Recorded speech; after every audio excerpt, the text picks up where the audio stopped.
नमस्कार दोस्तों, आज हम बात करने जा रहे हैं जुबीन गर्ग के बारे में। जुबीन गर्ग असम के सबसे प्रसिद्ध और बहुमुखी गायकों में से एक थे।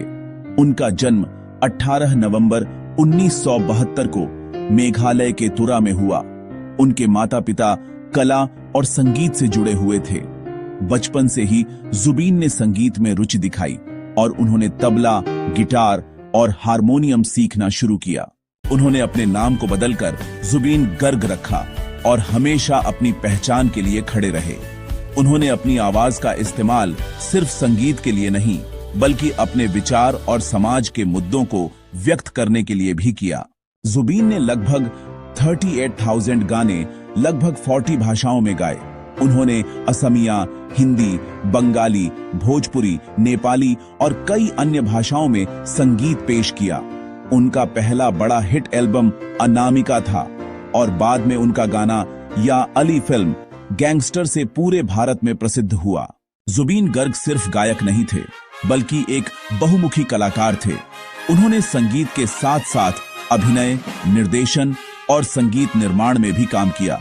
उन्होंने हमेशा अपने संगीत में असम की संस्कृति और लोक संगीत को आधुनिक शैली के साथ मिलाया। वे सामाजिक और राजनीतिक मामलों में भी बेबाक थे। उन्होंने कई बार असम और देश के राजनीतिक मुद्दों पर अपनी राय व्यक्त की। 2019 में उन्होंने सीए के विरोध में गीत बनाया। उन्होंने हमेशा कहा कि वे किसी की चापलूसी नहीं करेंगे और सही के लिए अपनी आवाज उठाएंगे।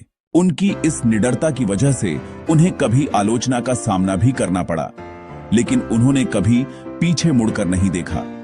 जुबीन गर्ग ने असम और पूरे भारत के युवा कलाकारों को प्रेरित किया। उन्होंने दिखाया कि किसी भी कलाकार के लिए डरना जरूरी नहीं है और सच्चाई बोलना ही सबसे बड़ी शक्ति है। सितंबर 2025 में जुबीन गर्ग सिंगापुर में नॉर्थ ईस्ट इंडिया फेस्टिवल में हिस्सा लेने गए। 19 सितंबर को उन्होंने स्कूबा डाइविंग की और इस दौरान अचानक सांस लेने में तकलीफ हुई। उन्हें बाहर निकाला गया और सीपीआर दी गई, लेकिन वे जिंदा नहीं बच पाए। उनकी मौत की खबर ने पूरे भारत और विशेषकर असम को हिलाकर रख दिया। उनकी मौत के बाद कई कलाकारों और आम लोगों ने श्रद्धांजलि दी। असम में लोगों ने सड़कों पर मोमबत्तियां जलाईं और उनके गाने गाए। उनकी आवाज और उनके गीत आज भी लोगों के दिलों में जीवित हैं। जुबीन गर्ग की कहानी हमें यह सिखाती है कि सच्चाई और साहस के साथ जीना कितना महत्वपूर्ण है। उन्होंने संगीत और विचारों के माध्यम से अपने जीवन में निडरता और सच्चाई को दिखाया। उनका योगदान असम और भारत के संगीत और संस्कृति में हमेशा याद रखा जाएगा। दोस्तों, अगर आपको यह वीडियो पसंद आया तो लाइक और सब्सक्राइब जरूर करें।